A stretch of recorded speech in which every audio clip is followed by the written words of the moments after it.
பிரபல இயக்குனரும் நடிகருமான பாக்யராஜ் காலமாகியிருக்கிறார். அவருக்கு உரிய அரசு மரியாதை வழங்கப்படும் இறுதிச் சடங்கிற்கு என்று முதலமைச்சர் தெரிவித்திருக்கிறார். பல்வேறு அரசியல் தலைவர்களும் சினிமா பிரபலங்களும் நேரில் வந்து இறுதி சடங்கை செய்து கொண்டிருக்கிறார்கள், அஞ்சலி செலுத்திக் கொண்டிருக்கிறார்கள்.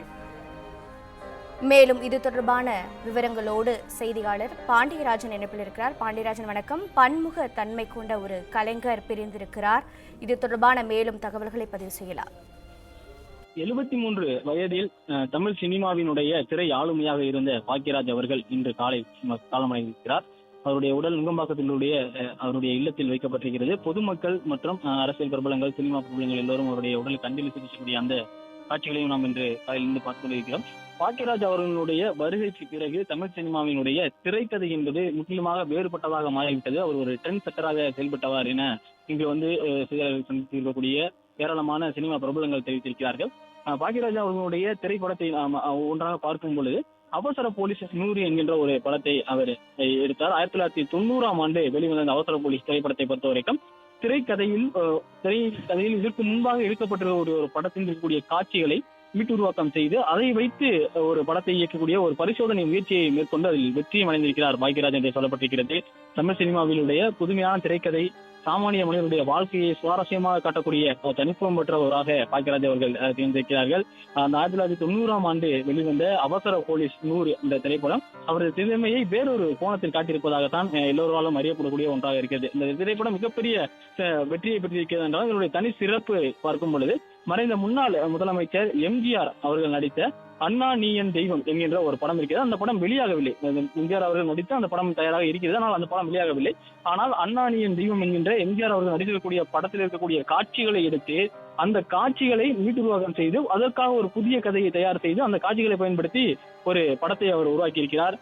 அந்த படத்தை பொறுத்த வரைக்கும் சுமார் 4000 அடி படக்காட்சிகள் அதுல இணைக்கப்பட்டு பழைய காட்சிகள், ஏற்கனவே இருக்கக்கூடிய காட்சிகள் தற்போது அதற்கு ஏற்ற வகையில் புதிய காட்சிகள் ஒரு புதிய கதையை உருவாக்கி அதனை வெற்றி படமாக மாற்றிருக்கக்கூடிய ஒரு மிகச்சிறந்த ஒரு திரைக்கதை எழுத்தாளராக, ஒரு இயக்குநராக அறியப்பட்டிருக்கிறார் பாக்யராஜ் அவர்கள்.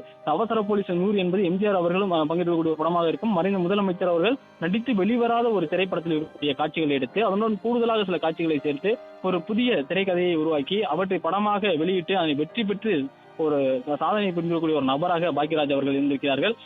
அதே சமயத்தில் நம்ம பார்க்கும்போது வீராசா அந்த கடத்தில் இரட்டை வேடத்தில் எம்ஜிஆர் அவர்களை கொண்டு வந்திருப்பார். அதாவது வில்லன் கதாபாத்திரமாகவும் ஒரு குற்றவாளி கதாபாத்திரமாகவும் அதை விசாரிக்கக்கூடிய போலீஸ் கதாபாத்திரமாக எம்ஜிஆர் அவர்கள் இருப்பார்கள். இந்த கதையை அவர் எப்படி செய்தார், இது ஒரு பரிசோதனையாக தான் பார்க்கப்பட்டது. ஏனென்றால் ஏற்கனவே ஒரு படம் எடுக்கப்பட்டு விட்டது. அந்த படம் எடுத்து வெளிவராத நிலையில் அதில் இருக்கக்கூடிய காட்சிகளை மட்டும் தனியே வெளியே எடுத்து அந்த காட்சிகளை வைத்துக் கொண்டு புதுவாக ஒரு கதையை உருவாக்க வேண்டும், அதனுடன் புதிய காட்சிகளை சேர்த்து இரண்டையும் ஒரே படமாக கொடுக்க வேண்டும் என்கின்ற ஒரு பரிசோதனையை செய்து வெற்றி பெற்றிருக்கக்கூடிய ஒரு சிறந்த கதாசிரியராக பாக்யராஜ் அவர்கள் விளங்கியிருக்கிறார்கள்.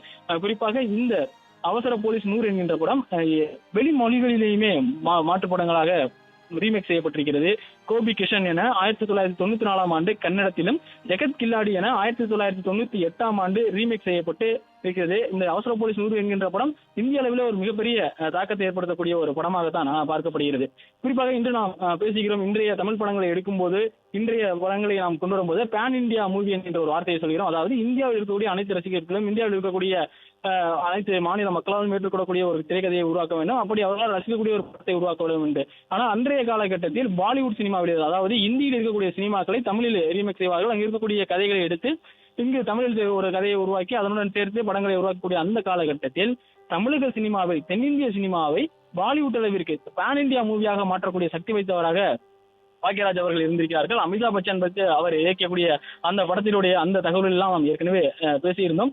குறிப்பாக பாக்யராஜ் அவர்கள் இயக்கிய படங்கள் ஹிந்தியிலும் மிகப்பெரிய வெற்றியை கொடுத்திருக்கக்கூடிய ஒன்றாக பார்க்கப்படுகிறது. அவர் இருக்கக்கூடிய அமிதாப் பச்சன் ஒரு மிகச்சிறந்த உச்சபட்ச நடிகராக இருந்திருக்கிறார். அன்றைய காலகட்டத்தில் உச்சபட்சமாக வளர்ந்திருக்கக்கூடிய அமிதாப் பச்சனுடைய சிறந்த 10 படங்கள் இன்றைய காலகட்டம் வரைக்கும் எடுத்து பார்த்தால் பாக்யராஜ் அவர்கள் மூலமாக இயக்கப்பட்ட அந்த படம் தான் இப்போது வரைக்கும் எல்லோராலும் சொல்லப்படுகிறது. குறிப்பாக நாம் பாக்யராஜ் அவர்கள் இயக்கிய படத்தை பொறுத்த வரைக்கும் ஒரு கைதியின் டைரி என்கிற தமிழில் ஒரு படம் வந்தது. பாக்யராஜ் அவர்களால் உருவாக்கப்பட்ட படம், அவருடைய இயக்கத்தில் வந்திருக்கக்கூடிய படம். அதுதான் அமிதாப் பச்சன் அவர்களை வைத்திருக்கக்கூடிய அக்கிரி ராஸ்தா என்கின்ற ஒரு படத்தை வந்து அவர் இயக்கியிருந்தார். இது 1986ஆம் ஆண்டு வெளியானது. இந்திய அளவில் மிகப்பெரிய ஹிட். இந்திய அளவுல இந்த படம் தான் பாக்யராஜ் அவர்களை மற்ற மாநிலங்களுக்கெல்லாம் கொண்டு செல்லக்கூடிய ஒரு கதைக்களமாக அமிதாப் பச்சன் மூலமாக வைத்திருக்கப்பட்ட அகிரா ரஸ்தா என்கின்ற ஒரு படம் தான் பார்க்கப்பட்டது. அதன் பிறகு பாப்பா த கிரேட் என 2000 ஒரு படத்தை இருக்கிறார். வேட்டியை மடிச்சு கட்டு அப்படின்னு என்கிற படத்தில் இருந்து 2000 ஆண்டு பாப்பா த கிரேட் என்ன அது மற்ற மொழிகளில் வந்து மொழிபெயர்க்கப்படுகிறது. பேன் இந்தியா மூவியாகவும் பார்க்கப்படுகிறது. அவர் இந்தியில் இயக்கக்கூடிய ஒரு மிகப்பெரிய முக்கியமான படமாகவும் பாப்பா த கிரேட் பார்க்கப்படுகிறது. அவருடைய கதைகள் வந்து ஹிந்தியில அதிகமா ரீமேக் ஆயிருக்கு அப்படின்ற ஒரு தகவலுமே இருக்கு. ஏன்னா தமிழில் இருக்கக்கூடிய ஒரு இயக்குனர், தமிழில் இருக்கக்கூடிய ஒரு திரைப்படம் இந்திய அளவில் மற்ற மொழிகளில் ரீமேக் செய்யப்படுவது என்பது அன்றைய காலகட்டத்தில் ஒரு மிகப்பெரிய சவாலான காரியம், ஒரு சாதனையாகத்தான் பார்க்க வேண்டும். அந்த வகையில் நாம் பார்க்கும்போது 1985ஆம் ஆண்டு முந்தானை முடிச்சு படம் மாஸ்டர் ஜி என்கின்ற பெயரில் வந்து ரீமேக் ஆகிறது. ராஜேஷ் கண்ணா, ஸ்ரீதேவி அந்த படத்தில் எழுதியிருப்பார்கள். அந்த காலத்தில் ஹையஸ்ட் கிராசிங் பிலிம்ஸ் அப்படின்னு பார்க்கப்படுது. அதாவது அதிக பார்வையாளர்களால் பார்க்கப்பட்டு அதிக வரவேற்பு பெற்ற ஒரு படமாக தமிழில் எடுக்கப்பட்ட முந்தானை முடிச்சு 1985 மாஸ்டர் ஜி என்கின்ற வகையிலே பார்க்கப்படுகிறது. அதே போல ராசுகுட்டி என்கின்ற படத்தில் பாக்யராஜ் அவர்கள் நடித்திருப்பார்கள். ஒரு நகைச்சுவை கலந்த குடும்ப உணர்வு கலந்த ஒரு படமாகவும் அது பார்க்கப்பட்டது. அது 1994ஆம் ஆண்டு ராஜா பாபு என்கிற வகையில் அந்த மொழிமாற்றம் செய்யப்பட்டு அந்த பாடை ரீமேக் செய்யப்பட்டு அங்கே கொண்டிருக்கிறது. பாக்யராஜனுடைய ஸ்டோரி இன்ஃபுளுயன்ஸ், அவருடைய அந்த கதை உருவாக்கப்பட்டிருக்கக்கூடிய அந்த இன்ஃபுளுயன்ஸ் மூலமாக அது ரீமேக் செய்யப்பட்டிருக்கிறது. 1994 ராசுகுட்டி என்கின்ற படம் ராஜா பாபு என்கின்ற அது ரிலீஸ் செய்யப்பட்டது வேற்று மொழிகளில். அதே போல தமிழ் கதைகளை பேன் இந்தியா ரீச் கொண்டதாக மாற்றிருக்கக்கூடிய ஒரு தலைசிறந்த திரைக்கதை எழுத்தாளராக ஒரு இயக்குநராக வலம் வந்திருக்கக்கூடிய பாக்யராஜ் அவர்கள் எழுதக்கூடிய ஒவ்வொரு படமுமே அவருக்கான ஒரு தனி அடையாளத்தை உருவாக்கி இருக்குது. பாக்யராஜ் அவர்கள் படத்தில் நடிக்கக்கூடிய ஒவ்வொரு கதாபாத்திரத்திற்கும் ஒவ்வொரு குணம் இருக்கும், ஒரு கேரக்டர் இருக்கும். அதனால் ஒரு படத்தில் அம்மா என்றால் அம்மா என்று வழக்கமாக ஒரே கேரக்டராக பார்க்காமல் அம்மாவிற்கான குணம் என்னவாக இருக்கிறது, அதாவது முந்தான முடிச்சில் அம்மா என்கின்ற கதாபாத்திரம் நடிக்கக்கூடியவருக்கு ஒரு தனி குணம் இருக்கும். அதனையும் அவர் அறுதிட்டு காட்டியிருப்பார். அந்த படங்களை நாம் பார்க்கும் பொழுதெல்லாம் அவற்றையெல்லாம் நம்மால் தெரிந்து கொள்ள முடியும்.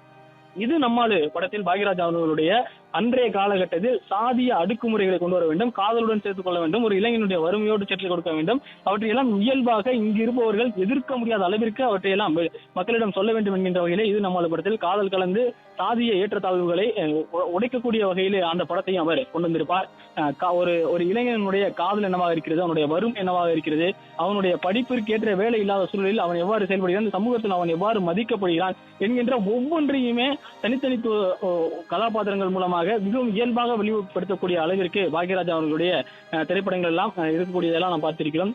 பாக்யராஜ் அவர்களுடைய மகன் சாந்தனு இங்கு பாக்யராஜ் அவர்களுடைய உடலை கட்ட எழும் பொழுது தான் வெற்றி பெறுவதை தனது தந்தை பார்க்காமலேயே சென்று விட்டார் என்கின்ற வகையில மிகவும் உருக்கமாக அவருடைய அந்த கணேசந்தா பேசக்கூடிய அந்த நிகழ்வுகளை எல்லாம் நம்ம இங்கிருந்து பார்க்க முடிகிறது. ஒட்டுமொத்தமாக தமிழ் திரையுலகில் பாரதி ராஜா அவர்களுடைய முதல் சீடன் என்று பார்க்கப்பட்டவர் பாக்யராஜ். பாரதி ராஜாவிற்கு பிறகு வந்தவர்கள், பாரதி ராஜா சினிமாவிற்கு வந்ததன் பிறகாக அவர் ஒரு அடையாளத்தை உருவாக்கினார். மூடப்பட்ட அரங்குகளுக்குள் மட்டுமே எடுக்கப்பட்டிருக்கக்கூடிய ஒரு திரைப்படத்தை வெட்ட வெளியில் கிராமங்களை நோக்கி இழுத்து சென்ற பெருமை பாரதி ராஜா கொண்டு என்றால், திரைக்கதையில் தன்னை மிஞ்சி இன்றைய வரைக்கும் தன்னை மிஞ்சி ஒருவர் வந்து ஒரு திரைக்கதையில் ஒரு உருவாக்க வேண்டும், ஒரு கதையை திரைக்கதையாக மாற்றி அவற்றை படமாக உருவாக்க வேண்டும், இயல்பான நடிகர் அவற்றை உருவாக்க வேண்டும் என்றால் பாக்யராஜ் அவர்களுடைய படத்தை தொடாமல் வர முடியாது என பிளே ஸ்டோர் மற்றும் ஆப் ஸ்டோரில் இருந்து பாலிமர் செயலியை QR கோடு மூலம் பதிவிறக்கம் செய்யுங்கள். செய்திகளை உடனுக்குடன் பெறுங்கள்.